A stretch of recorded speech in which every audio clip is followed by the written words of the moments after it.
15 миллионов рублей на 3 улицы в Ершове. Продолжается ремонт дорог. Еще 4 километра нового асфальтного покрытия связали привокзальную площадь и центр города.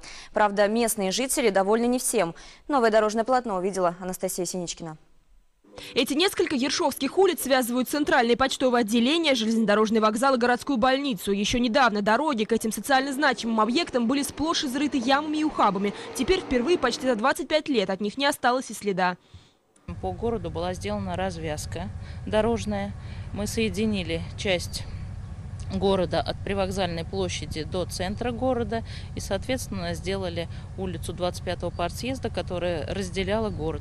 Отделили общественный транспорт от всего остального транспорта. Местные автолюбители такими изменениями остались довольны. Передвигаться по городу станет удобнее, да и машинам ремонт будет требоваться все реже. Здесь раньше были очень плохие дороги. Невозможно было просто ехать, действительно. Вот. Ну, сейчас нормально, хорошая дорога. Ремонт придомовых территорий в Ершове в самом разгаре. Сразу в 3 дворах строятся сейчас парковки для автомобилей и новые тротуары. А построенные в рамках проекта ливневки будут препятствовать образованию больших луж во дворе. Обратили внимание на наш двор, на наш город хоть немножечко, и мы очень довольны. Кругом, говорю, хорошо, благоустроено, ходим, радуемся. И дети играют на глазах, и дороги хорошие.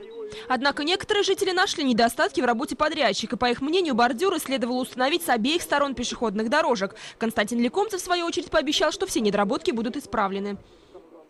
В целом двор преображается на глазах. Если раньше здесь были одни ямы, то сегодня новое асфальтовое покрытие, тротуарные дорожки.